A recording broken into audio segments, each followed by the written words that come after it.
I absolutely knew that this would happen. I was calling it the pink migration. Smbortion bans drive away up to half of young talent.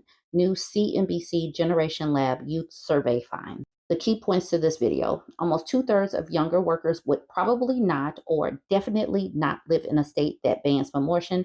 Now, I already said this. Young girls are not going to go to colleges that are forced birther states.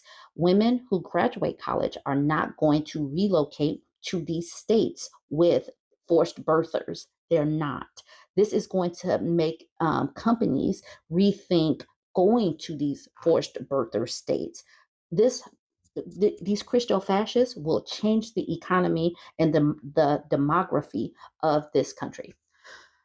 These numbers on promotions have gigantic implications for just about every large company in America, said Cyrus Beshelos, the CEO of the Generation Lab.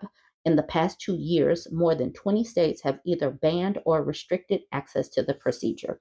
The youngest generation of American workers is prepared to move away from states that pass strict bans and to turn down job offers in states where bans are already in place, a new survey from the CNBC Generation Lab finds. The Youth and Money in the USA survey of 1,033 people between the ages of 18 and 34 found that almost two-thirds of the respondents, 62%, would probably not or definitely not live in a state that bans abortion. And 45% of those surveys said that if they were to be offered a job in a state where abortion is illegal, they would probably definitely they would either definitely reject or probably reject the offer. Another 35% said they would probably accept the job, and only 20% of the respondents said they would definitely take the job. These numbers on promotion have gigantic implications for just about every large company in America. Companies must know they'll be freezing out or at least scaring a large part of the young talent they're trying to hire. When they're based in one of these states. And as we just discovered, so many of these men are falling out of the workforce, and more women are going to college. So these companies will be pushing away their demographic of hireable people if they relocate or locate in these forced birther states. All of this goes together. Corporations will end up changing the economy by moving out of these states. The Supreme Court's 2022 ruling that overturned Roe v. Wade set off a cascade of legal challenges and legislative efforts at the state level. In the past 2 years, more than 20 states have either banned or restricted access to the procedure. Yet findings like these suggest that states' abortion bans could have a profound effect on how and where the next generation of American workers will live, and by extension, on the companies that will hire them. This survey was conducted between April 26th and May 2nd. It has a margin of error of 3.1%. Okay, sour on the economy. Survey also found that respondents had a negative opinion on the economy many would consider robust. Despite historically low jobless rates, only 6% of those polled considered the current job market to be great. Another 38% said it is satisfactory, while 44% felt pretty bad was most accurate, and 11% opted for extremely bad.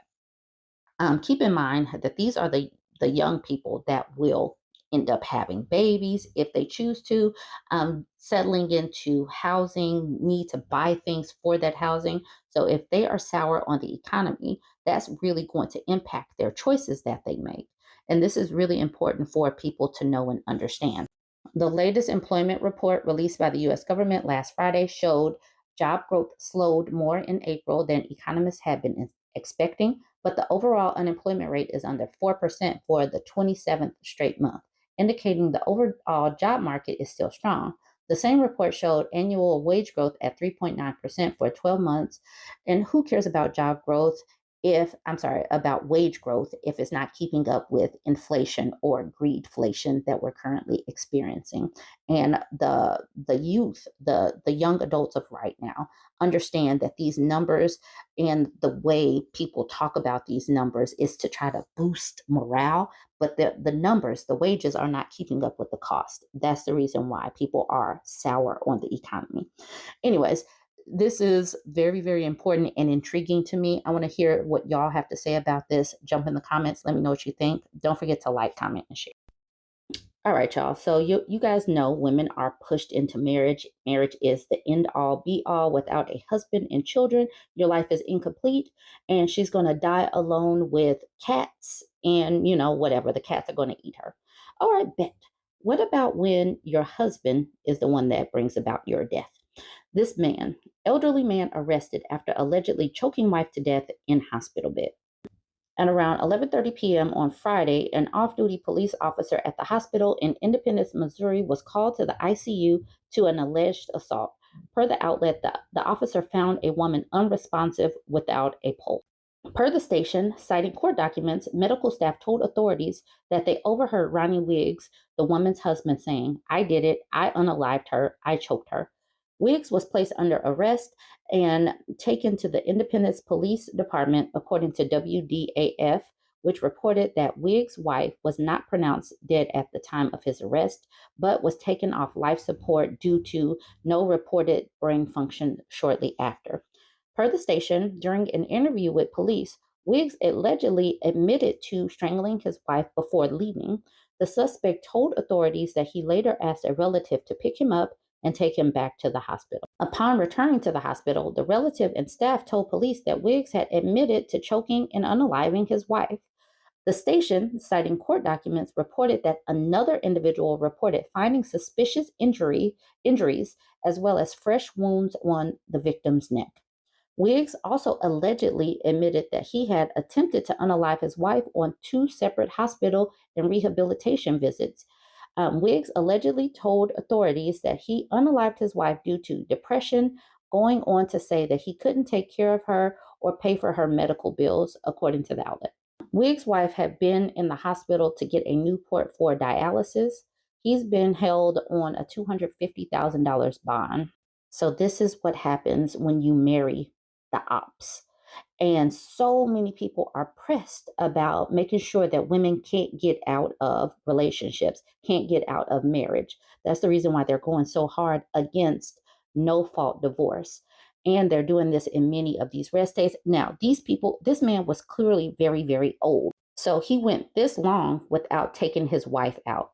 Please know and understand that this man that he is right now is probably not the man that he married. So people are like, women should just vet better. They should just choose better. Who you choose to date is not the person that you end up with in the end. So please keep that in mind before folks start victim blaming and just blame the people that are actually doing these horrendous actions. This next news story has nothing to do with that man unaliving his wife, but this is a red state, a Christo-fascist state that is trying to take us into the Handmaid's Tale. And this next story is very infuriating. OSSAA updates physical evaluation form. Ask female athletes intimate details about their monthly cycles. This is happening in Oklahoma. They are asking girls, private information about their periods. Now, if this does not start some alarm bells going off, I don't know what it should. The Oklahoma Secondary School Activities Association has updated the high school sports pre-participation physical evaluation form, or PPE. It's raising eyebrows after they added new questions about asking girls intimate details about their monthly cycle. OSSAA officials told News 4 the decision to update the form comes after they discovered Oklahoma was two versions behind most of the country in our PPE. And to that, I asked the moms that watch my videos, has your daughters had to do this? I wouldn't know. Has your daughters had to tell the school about their periods? Please chime in the comments. However, some parents are wondering who is receiving this information and how it will be used.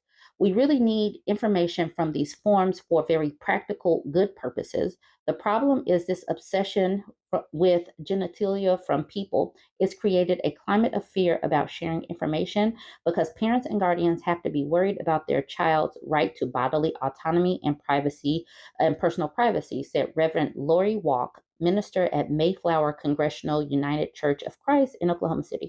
New questions added to the PPE form includes new questions targeted at high school women athletes. It asks questions about their menstrual period. The questions include, have you ever had a menstrual period? How old were you when you first had your first period? When was your most recent period? How many periods have you had in the last month? I am from Oklahoma, born and raised. Now, mind you, I graduated like a whole long time ago, 1999. And obviously nobody, no teachers talk to me about this stuff. This is invasive. Reverend Lori Walk, who is a former OSU women's basketball player, says she supports the medical value in the questions, but says parents have a right to question all of the motivations for including them in the updated form. These are really important questions because they give medical professionals a little bit of insight or a little bit of a baseline so they can equip coaches and physical trainers to spot things before they spiral out of control. The issue is not the form. The issue is that this climate of fear that has been created around our bodies and about our reproductive health that is preventing people from being able to trust that this information is safe and will not be used against their child. In Oklahoma, in these red states, this information is not safe. I would say do not give them anything. Absolutely not. This is ridiculous.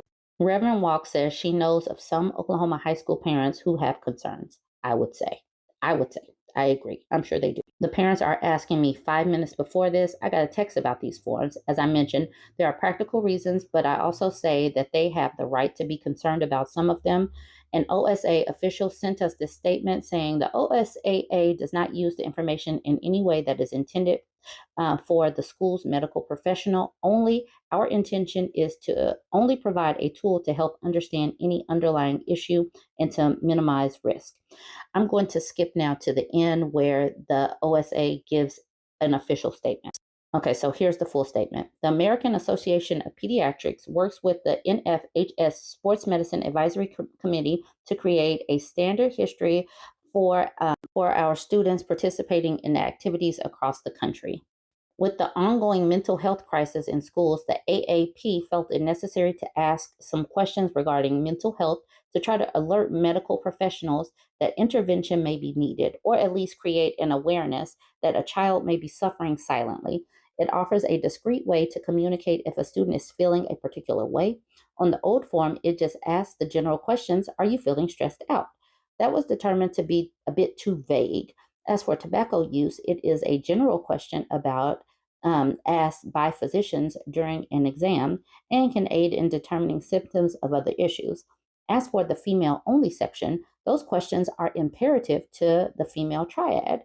It can be argued, I guess, that the male triad, with the attention the issue is getting at the national level, there could be a section for that as well. OSSAA does consult a local medical team for advice. However, the PPE is written by a designated team of doctors from throughout the country. Those doctors specialize in pediatrics and sports medicine. The team includes ATCs from across the country as well. We discovered Oklahoma was two versions behind most of the country in our PPE. So, in an effort to make sure we are providing a good, relevant tool, our team consulted with the NFHS team as well as our local group to put out what we felt like is in the best interest of the students. What the OSSAA has published is the AAP approved PPE. Lord, all these letters. The OSSAA did not create any questions for the history form or the exam form. While we were considering the updates to our history form, we consulted the National Level Sports Medicine Advisory as well as our local sports medicine advisory. We also compared with the states surrounding us and throughout the country. State associations are a bit wide and varied in how they administrate things, but I think a quick search of websites in our surrounding area would reveal that we're all using the same history portion that was approved. That's the reason why I asked parents, did your daughters get this in high school? Please let me know. Jump in the comments. Let me know what you think about this story. Don't forget to like, comment, and share.